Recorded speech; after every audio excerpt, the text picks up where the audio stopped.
Halo teman-teman, berjumpa lagi dengan Brother Phil.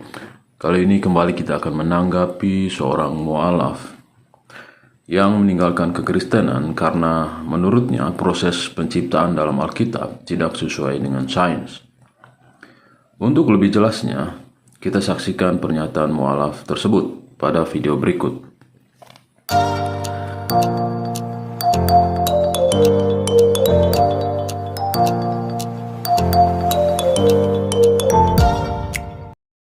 Saya dengar ada yang ceramah pakai bahasa orang bule, cuman saya nggak ingat nama pendetanya ya. Terus misalnya orang bule ceramah, waktu itu pas dari awal, jadi lagi ngebahas tentang, dia bilang di Alkitab itu langsung, dia bilang yang memang langsung jadi bikin apa, berhenti dan duduk gitu ya.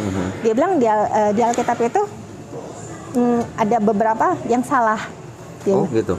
Pendeta itu ngomong ya. Ceramah pendeta itu? Iya pendeta gitu. Okay. Nah jadi dia langsung bilang nih dalam buku ya Kejadian, kitab Genesis gitu. Jadi lagi menceritakan tentang penciptaan bumi. Oke. Nah di situ kan dia bilang intinya adalah yang ayat-ayat Alkitab itu kronologisnya ya penciptaan bumi itu tidak selaras dengan ilmiah sekarang. Oke, paham. Gitu. Jadi ya di situ kan dibilang diciptain bumi dulu, baru terang, gelap dan terang. Ya. Artinya bumi diciptain dulu baru matahari. Matahari di hari keempat. Iya gitu jadi. Ya. Jadinya, nah menurut pendetanya dia yang bilang ya apa? Jadi kan kalau secara saintifik kan dibilangnya kan matahari dulu, baru bumi. Jadi di situ dia bilang itu tidak ada memang ada tidak selaras. Ketidaksesuaian gitu lah ya. Tidak sesuaian dan segala macam gitu. Iya, iya. Nah jadi walaupun pendeta itu memang lanjut dengan memberikan alasan kenapa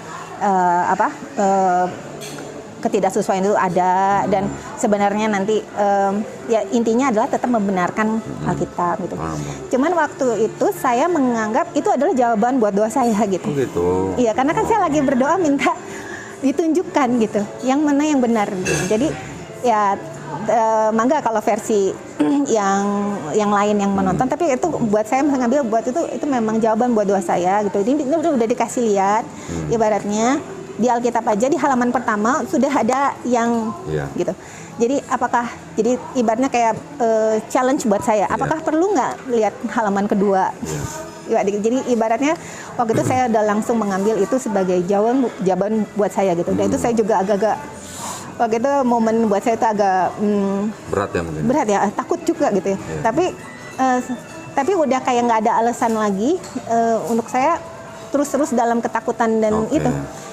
Jadi ya pada saat itu ya udah saya nggak saya selesaikan terus terang ceramah itu. Saya anggap itu udah jawaban buat saya matiin. Dan sejak itu saya udah masuk kamar, saya sujud, udah nggak pernah baca. Mesti ibaratnya saya udah nggak look back lagi gitu. Dan setelah itu saya cari tempat untuk syahadat. Wah keren. Tadi kita sudah mendengarkan mu'alaf tadi sedang dalam kebingungan dan dia meminta jawaban dari Tuhan untuk doanya. Dan jawabannya dia temukan dalam Alkitab, yaitu pada kitab Kejadian, di mana proses menciptaannya tidak sesuai dengan sains. Jadi oleh karena itu, dia tidak mau melanjutkan membaca Alkitab dan langsung pindah agama. Untuk menjawab kebingungan mu'alaf tadi, dalam proses penciptaan, di kitab Kejadian, Saudara Didit Yuli sudah menerangkan dalam videonya. Teman-teman bisa lihat di channel beliau. Dan bagi saya, proses penciptaan sesuatu yang di luar akal manusia. Karena Tuhan menciptakan dari yang tidak ada menjadi ada. Apakah sains bisa menjelaskan sesuatu yang tidak ada bisa menjadi ada? Saya pikir kita melihat proses penciptaan dari sisi iman. Karena sesuai dengan sains, semua yang dilakukan Tuhan di dalam kitab Kejadian tidak masuk akal. Oke. Sekarang, kita akan pertanyakan juga proses penciptaan dalam Al-Quran dan hadis. Apakah sesuai dengan sains? Kita akan melihat setelah ini apakah mu'alaf tadi akan konsisten dengan prinsipnya bahwa harus sesuai dengan sains. Mari kita buka ayat Al-Quran yang menceritakan urutan dalam proses penciptaan. Nanti kita lihat kapan penciptaan benda penerang sesuai dengan Al-Quran. Surah Fussilat ayat 9. Di sana dikatakan, katakanlah sesungguhnya patutkah kamu kafir kepada yang menciptakan bumi dalam 2 masa dan kamu adakan sekutu-sekutu baginya? Demikian itu adalah Rabb semesta alam. Jadi pada ayat ini kita membaca yang pertama kali diciptakan adalah bumi dalam 2 masa. Oke? Ingat ya, yang pertama diciptakan adalah bumi. Kita lanjut ke ayat 10. Masih penciptaan bumi. Surat Fussilat ayat 10. Dan dia menciptakan di bumi itu gunung-gunung yang kokoh di atasnya. Dia memberkahinya dan dia menentukan padanya kadar makanan-makanan, dalam kurung penghuninya dalam 4 masa. Penjelasan itu sebagai jawaban bagi orang-orang yang bertanya. Jadi, kita lihat di sini, ayat 9 dan 10 masih proses penciptaan di bumi dan segala isinya. Sekarang kita pindah ke ayat berikutnya. Setelah penciptaan bumi, apalagi yang diciptakan?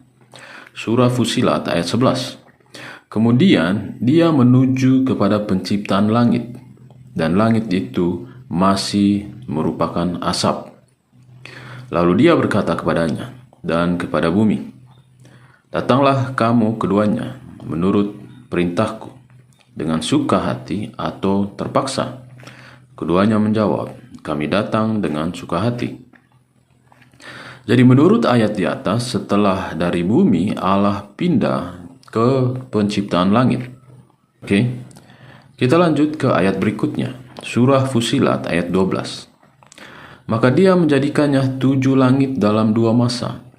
Dia mewahyukan pada tiap-tiap langit urusannya, dan kami hiasi langit yang dekat dengan bintang-bintang yang cemerlang, dan kami memeliharanya dengan sebaik-baiknya.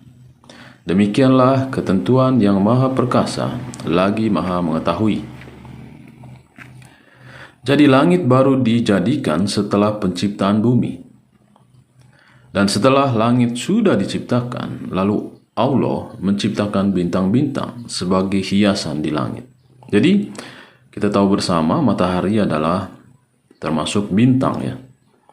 Jadi ayat-ayat di atas diperkuat dengan ayat berikut ini. Surah Al-Baqarah ayat 29. Di sana dikatakan, dialah Allah yang menjadikan segala yang ada di bumi untuk kamu, dan dia berkehendak menciptakan langit. Jadi bumi dulu baru langit. Lalu dijadikannya 7 langit, dan dia maha mengetahui segala sesuatu. Jadi surat Al-Baqarah ayat 29 juga menguatkan bahwa bumi diciptakan terlebih dahulu baru langit. Untuk bisa mengerti maksud ayat di atas, mari kita dengarkan apa yang dikatakan oleh ahli tafsir Ibnu Katsir mengenai ayat-ayat di atas. Dalam ayat ini, Ibnu Katsir mengatakan, dalam ayat ini diperincikan hal-hal yang berkaitan dengan penciptaan bumi, setara terpisah dari hal-hal yang berkaitan dengan penciptaan langit.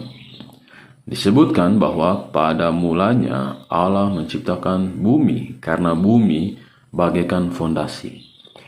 Dan untuk membangun sesuatu itu dimulai dari fondasinya dahulu. Setelah itu baru atap, seperti yang disebutkan dalam firman-Nya. Jadi sesuai dengan tafsiran Ibnu Katsir untuk ayat-ayat di atas, bahwa bumi diciptakan terlebih dahulu, baru langit. Alasannya adalah karena bumi bagaikan fondasi, dan langit adalah atapnya. Jadi dimulai dari bumi baru ke langit. Mungkin ayat-ayat di atas masih kurang kuat menjelaskan bahwa bumi diciptakan terlebih dahulu, baru langit dan bintang-bintang. Mari kita tanyakan kepada Nabi saudara Muslim. Hadis Ahmad nomor 7991. Rasulullah bersabda, Allah menciptakan debu dalam kurung bumi pada hari Sabtu, menciptakan gunung di dalamnya pada hari Ahad, menciptakan pohon di dalamnya pada hari Senin, menciptakan sesuatu yang tidak disenangi pada hari Selasa, menciptakan cahaya pada hari Rabu, menyebarkan hewan-hewan melata di bumi pada hari Kamis, dan menciptakan Adam alaihissalam setelah Asyar pada hari Jumat. Penciptaan yang paling akhir adalah saat-saat terakhir di hari Jumat pada waktu Asyar hingga malam. Kita baru saja mendengarkan hadis Ahmad yang menjelaskan proses penciptaan menurut Nabi Saudara Muslim. Jika itu kurang, mari kita buka satu hadis lagi, kali ini dari hadis Sahih Muslim nomor 4979. Rasulullah bersabda, Allah Azza wa Jalla menjadikan tanah pada hari Sabtu, menancapkan gunung pada hari Ahad, menumbuhkan pohon-pohon pada hari Senin, menjadikan bahan-bahan mineral pada hari Selasa, menjadikan cahaya pada hari Rabu, menebarkan binatang pada hari Kamis, dan menjadikan Adam alaihissalam pada hari Jumat setelah Asyar, yang merupakan penciptaan yang paling akhir, yaitu saat-saat terakhir dari hari Jumat antara waktu Asyar hingga malam. Oke teman-teman, kita sudah membacakan dari Al-Quran, ahli tafsir, dan juga hadis Nabi Saudara Muslim yang menjelaskan proses urutan penciptaan. Jika kita mengikuti standar mu'alaf tadi, bahwa penciptaan dalam Alkitab tidak sesuai dengan sains, artinya mu'alaf tadi harus mencari agama baru. Karena kita temukan di dalam sumber Muslim menunjukkan bahwa bumi dan segala isinya diciptakan terlebih dahulu, baru benda penerang di langit. Oke teman-teman, demikianlah sanggahan kita terhadap pernyataan mu'alaf tadi. Mu'alaf yang pindah dari Kristen menjadi Islam gara-gara membaca proses penciptaan di dalam Alkitab.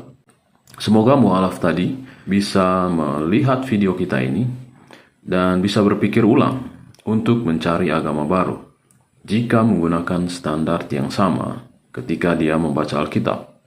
Demikianlah tanggapan kita kali ini. Jangan lupa tetap bawakan dalam doa saudara-saudara kita Muslim, karena Tuhan kita mengasihi mereka sama juga seperti mengasihi kita. Tuhan Yesus memberkati.